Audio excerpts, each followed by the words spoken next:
ẹ káàbọ̀ sórí ìkànnì ohun ìfẹ́ SOMIDA TV níbi tá ti máa mú ayẹyẹ ọjọ́ bí ìyẹn birthday àti wedding anniversary wá sí etí ìgbọ̀nyín lọ́jọ́ tèní. ẹgbọ́n náà ta lọ́mọ lọ́jọ́ bí tọjọ́ tèní títún ṣe wedding anniversary lórí ìkànnì yìí gọ́ngọ́ sọ bẹ́ẹ̀ lakutupó hù lọ́jọ́ tèní. ẹ mọ́ garùn rárá láìpẹ́ láì jìnnà ẹ mọ gbogbo ohun tí ń ṣẹlẹ̀ níbi ayẹyẹ ọjọ́ bí yìí. orúkọ tèmi ò tí ì yípadà Muhammad Wakowode Bakorede tí gbogbo èèyàn ń pè ní ohun ìfẹ́ SOMIDA. Anita lọmọ lọ́jọ́ bíi tọjọ́ tèní títún ṣe wedding anniversary ẹja dé ojú agbo lọ́hùn-ún káwo ohun tí ń ṣẹlẹ̀ káwo gbogbo àríyá tí ń lọ lójú agbo lọ́hùn-ún ẹ mọ bá mi ká lọ lórí ìkànnì yìí.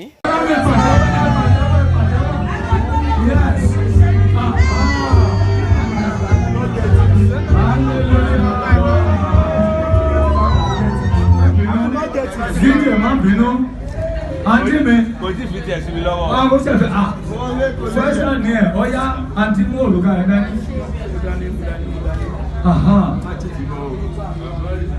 Òrùka yìí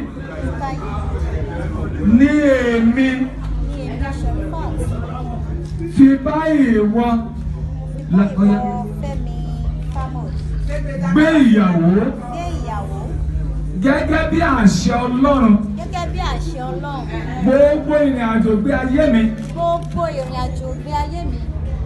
Ohun tí Ọlọ́run fi kẹ́ mi. Ohun tí Ọlọ́run fi kẹ́ mi. Ni màá fi kẹ́ ẹ. Ni màá fi kẹ́ Femi Famod. Oh, God bless you. Ní màá sì fi tẹríba fún ẹ. Ni màá sì fi tẹríba fún ẹ. Títí ikú yóò fi yà wá. Títí ikú yóò fi yà wá. Ní àṣẹ tí bàbá mímọ́, àṣẹ tí ọmọ, tí Ọlọ́run ẹ̀mí mọ́, tí bọ̀, tí ó wọ̀, ọlọ́wọ́, ẹ fún wọn láti ẹ̀wọ́ torí Ọlọ́run.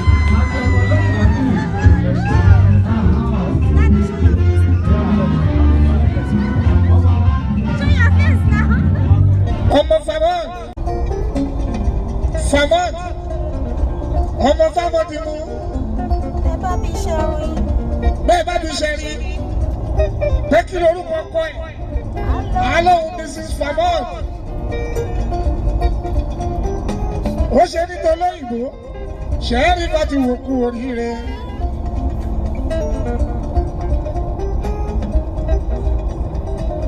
Ẹ bára yín kalẹ́kalẹ́.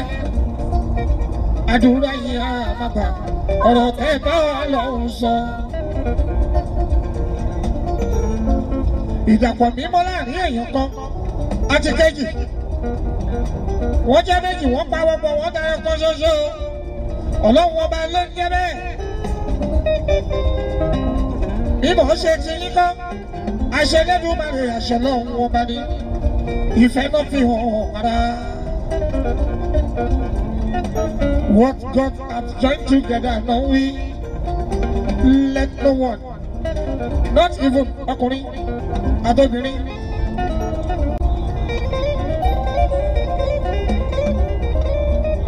Ìjọ tọkọ-tìyàwó.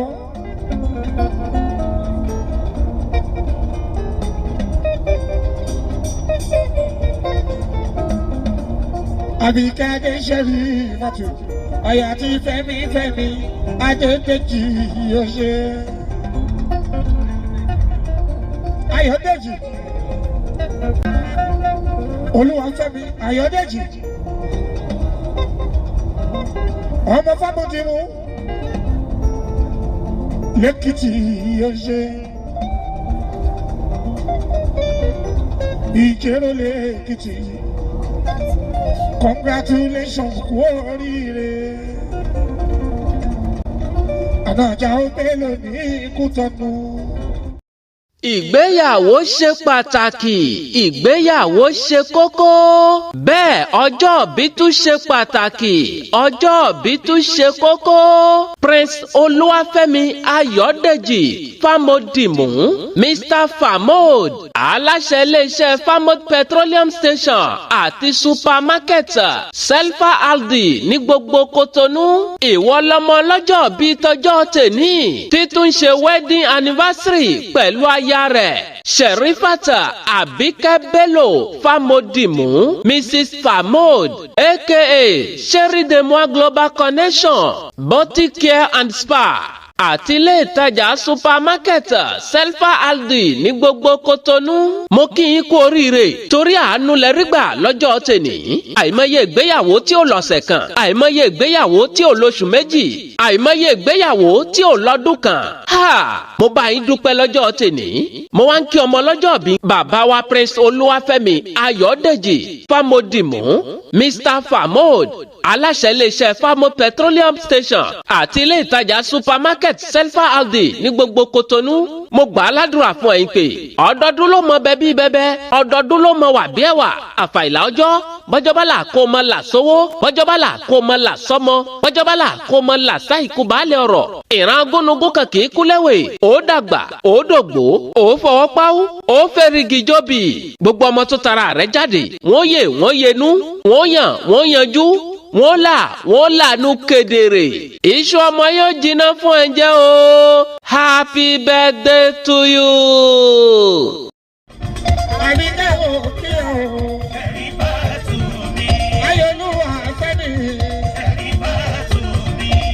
Ayọ̀yẹ̀dẹ̀jì. Ayọ̀tọ́lúwa Fẹ́mi. Ayọ̀fábọ̀dẹ̀wò. Ayọ̀lúwa Fẹ́mi o.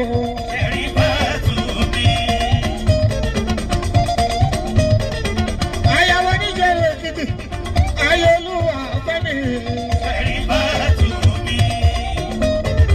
Ìyàwó Èkìtì. Aya Joseph Agboola Famodimu. Aya Elisabeth Olúfúnkẹ́. Ayọ̀lúwa Fẹ́mi. Àbíkẹ́ Adé. Báwa Prince Olúwafẹ́mi Ayọ̀dèjì Famodimu, Mr. Famod, òyìnbó elépo, aláṣẹ Famod Petroleum Station àti supermarket Selfa Aldi ní gbogbo Kotonu. Ó yá jẹ́ nkì ẹ́ délé bàbá tó bí ẹ lọ́mọ. Èkìtì ní ẹ̀yin lọ́mọ wá, ọmọ ẹkùn, ẹ̀yin lọ́mọ ọ̀rọ̀ nínú wáyà, àgbéléṣe bí ọkọ̀, ẹ̀yin lọ́mọ ilílà òkè ìsà, ọ̀kan dín níbẹ̀, ẹ̀yin rà kan sí, ọ̀kan lé níbẹ̀, ìṣẹ̀lẹ̀ yín pàkan jẹ, ẹ̀yin lọ́mọ ajíbẹ́gbàájí, ẹ̀yin lọ́mọ ọmọ arabari bí òkúta. Bàbá wa Prince Olúwafẹ́mi Ayọ̀dèjì Famodimu, Mr. Famod, aka Famod Petroleum Station àti supermarket Selfa Aldi ní gbogbo Kotonu. Àníbẹ́tì ẹ̀ bá ń já mọ́mọ́ mi kan, aya ní ń perí ọkọ, aya rẹ̀, olólùfẹ́ rẹ̀, ẹ̀lẹ̀ rẹ̀, ẹni bí ọkàn rẹ̀, dàlín rẹ̀, sòìtì rẹ̀. Òun ló ní kí n kí ẹ délé bàbá tó bí ẹ lọ́mọ. Sherifata Abike Bello Famodimu, Mrs. Famod, aya tán fi ń tọrọ aya, ìyá tán fi ń tọrọ ìyá. Ó kárí aya rẹ̀. Ìwọ gángan láàyò bàbá, ìwọ ni ìdùnnú bàbá, ìwọ ni ọ́síjìnì bàbá, ìwọ ni afẹ́fẹ́ tí bàbá fi ń mí. Bó ní mo bá yín mú, ẹlẹ́gàn ń pẹ̀gàn, mọ́mọ́ pé o gbọ́, ìpàkọ́ ò gbọ́sùtì, orí ẹlẹ́gàn ló dàrú. Ní gbogbo àgbáyé, ọ̀kan ṣoṣo ni ẹ fún Fẹ̀mọ́, tí ò ní pé méjì láyéláyé. Ọ̀kan ṣoṣo aya bí ẹgbẹ̀rún aya, òun ló jẹ́ fún Fẹ̀mọ́. Tí wọ́n bá ń pariwo no rival, ìwọ gángan ló ń jẹ́ bẹ́ẹ̀. Bàbá ni ó lo mọ́mì gbòó, mọ́mì ni ó lo dádì gbòó. Èṣù oníyà yín o, ẹ bá ń ṣàmì àdúrà. Ẹ káàbọ̀ lẹ́ẹ̀kan sí i lórí ìkànnì Ohun Ìfẹ́ SOMIDA TV. Ẹ kú kalẹ̀, àní ojú tẹ́ fi ń wò wá ò ní fọ́, bẹ́ẹ̀ létí tẹ́ fi ń gbọ́ wá ò ní dì. Ẹ darapọ̀ mọ́ wa lórí ìkànnì yìí láti máa jẹ àwọn àǹfààní ọlọ́kan-ò-jọ̀kan lórí ìkànnì Ohun Ìfẹ́ SOMIDA TV. Ẹ subscribe sórí ṣánẹ́ẹ̀lì yìí, ẹ abọ́né lórí ìkànnì Ohun Ìfẹ́ SOMIDA TV láti máa jẹ àwọn àǹfààní ọlọ́kan-ò-jọ̀kan lórí ìkànnì Ohun Ìfẹ́ SOMIDA TV. Ẹ mọ bá mi bọ̀ lórí ètò. Ìyàwó Èkìtì. Aya Joseph Agboola Famodimu. Aya Elisabeth Olúfúnkẹ́. Ayọ̀lúwa Fẹ́mi. Àbíkẹ́ Adé.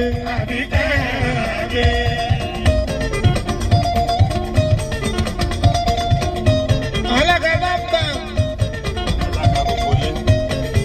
Ọmọ bàdé mọ́ra ọmọ dada. Ó ní kí ẹ Àbíkẹ́ Adé. Ọmọ bàdé mọ́ra ọmọ dada. Ó ní kí ẹ Àbíkẹ́ Adé.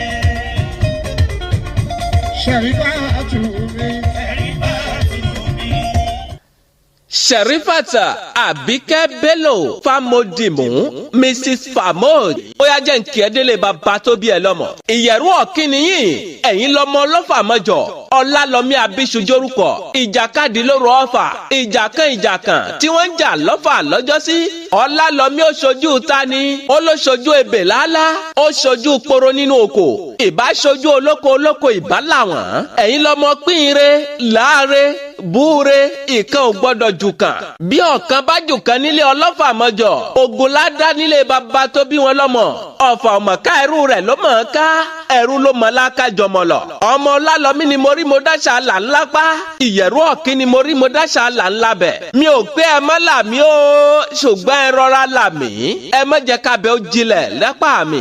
Ìjàkadì lóru ọ̀fà ọmọ bíbí ìlú Àjàṣẹ́ ni Sherifata Abike Bello Famodimu Mrs. Famod ṣùgbọ́n bẹ́ẹ̀ dé London ẹ bá Cherie pàdé bẹ́ẹ̀ dé Paris ẹ bá Sherifa pàdé bẹ́ẹ̀ dé Amẹ́ríkà ẹ bá Sherifa pàdé gbogbo Nàìjíríà ní Abike wà gbogbo àwa ti Benin Republic ẹ jẹ́ wá Sherifa sí ojúlé iṣẹ́ studio Cherie de moi nígboro ìlú Kotonu ní àdúgbò Àpápá Àbàtúà ìmẹ́bìlẹ̀ MTN tó wà níbẹ̀ ibẹ̀ gangan ni ajẹ́ fìkalẹ̀ sí. Wọ́n ń sọ arúgbó domidan níbẹ̀ wọ́n ń ṣe make-up níbẹ̀ èékánná ọwọ́ àti tẹsẹ̀ gìgìlísẹ̀ tó ti lanu yánkànyànkàn gbogbo ẹ̀ ni wọ́n tún ṣe níbẹ̀ wọ́n ń wé gèlè níbẹ̀ wọ́n ń ṣe massage níbẹ̀ ìwọ tó ti ṣiṣẹ́ títí tó ti di mìkákò tó o bá dé studio Cherie de moi wọ́n nà ẹ́ fẹ́rẹ́fẹ́ níbẹ̀ ẹ tún lè wá tọkọ-tìyàwó sí ojúlé ìtajà ìgbàlódé supermarket Selfa Aldi ní gbogbo Kotonu kò sí ohun tẹ́ ẹ wá débẹ̀ tẹ́ ẹ ní bá pàdé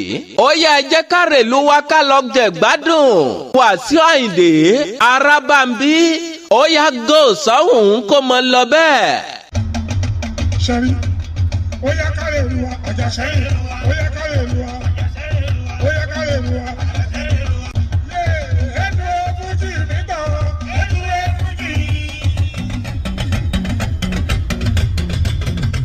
Cherie dúró fújì mi tán.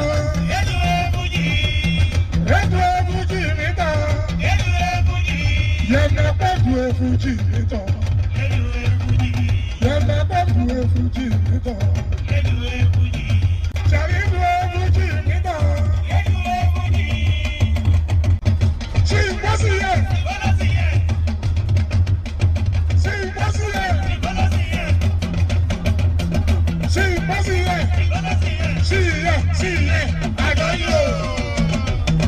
Kú oríire tìyàwó ẹ̀ kú oríire tìyàwó ẹ̀ Cherie kú oríire tìyàwó ẹ̀ congratulations fún tìyàwó ẹ̀ congratulations fún tìyàwó ẹ̀.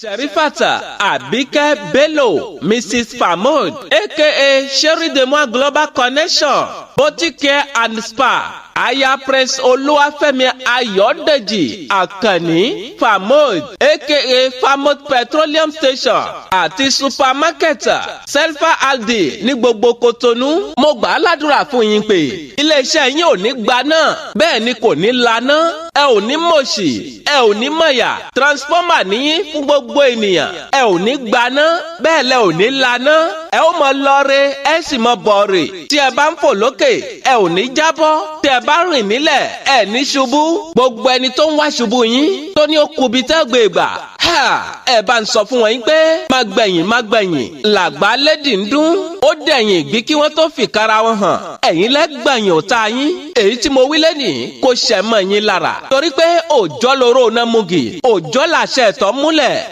níre báyìí là á sọ̀rọ̀ àtàrè èyí tí mo wí lẹ́nìí kò ṣẹ̀ mọ́ yín lára torí tọmọdé bá mọṣẹ́ dání àníkóṣẹ tágbà bá mọṣẹ́ dání àníkóṣẹ kóṣẹ báyìí náà ní tìlákọ̀ṣẹ ẹ kú oríire ọjọ́ tèní adùn ìgbéyàwó ayọ̀ ìgbéyàwó èrè ìgbéyàwó ó bá mi Elédùà yóò bá ń fi sí yín láàrin ó yẹ ẹ bá ń ṣàmì àdúrà happy birthday to you.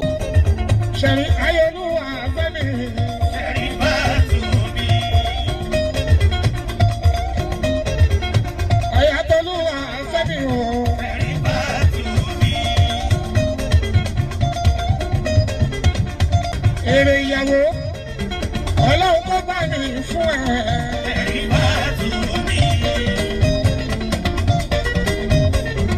èrè ìyàwó ọlọ́run kó bá mi fún ẹ. èrè téèyàn ń jẹ lẹ́yìn ìgbéyàwó ọlọ́run bá mi fún ẹ. àkọ́kọ́ ìfàyàbalẹ̀ ọmọ alálùbáríkà ọlọ́run bá mi fún ẹ o. ẹ̀yin ọdún kan báyìí ọmọ ní ká wá báyìí gbẹ́jọ́ ọlọ́run bá mi fún ẹ. ọkọ ìyàwó ìfàyàbalẹ̀ owó ńláńlá tàbí sọkọ ìyàwó ọlọ́run kó bá mi fún ẹ o. ẹ wò ó kì í dùn kó pọ̀ kó má tàn kì í yẹni títí kílẹ̀ má ṣù bá a ná gbàrà bá a ná gbòòrò ilé là á fàbọ̀ sí torí pé ilé làbọ̀ sinmi oko a ní rí jù bẹ́ẹ̀ lọ lórí ìkànnì yìí lọ́jọ́ tèní a kí ọmọ ọlọ́jọ́ bíi wa títún ṣe wedding anniversary lórí ìkànnì yìí lọ́jọ́ tèní a sọ yín pé happy birthday to you ìgbà ọdún kan ni o ẹ subscribe sórí channel yìí ẹ darapọ̀ mọ́ wa lórí ìkànnì yìí ẹ abọ́né sórí ìkànnì Ohùn Ìfẹ́ SOMIDA TV àwọn àǹfààní ọlọ́kanjọ̀kan àwọn lẹ́mọ̀ bá pàdé lórí ìkànnì yìí àwọn ìrírí ayé àwọn fèékọ́gbọ́n àwọn àmọ̀ràn ìpolówó ọjà àṣà Yorùbá gbogbo nǹkan ìbílẹ̀ Yorùbá òun là ń gbéyàwó lórí ìkànnì tá a wà yìí bóyá ẹ bá fẹ́ darapọ̀ mọ́ wa lórí ìkànnì yìí náà ni ẹ pé Ohùn Ìfẹ́ SOMIDA sórí nọ́mbà tẹ́ ti mọ̀ bí ẹni mowó +229 97 74 76 51 fún àǹfààní ẹ̀yin tẹ́ gbọ́ English ẹ tẹ +229 97 74 76 51 ẹ ṣeun púpọ̀.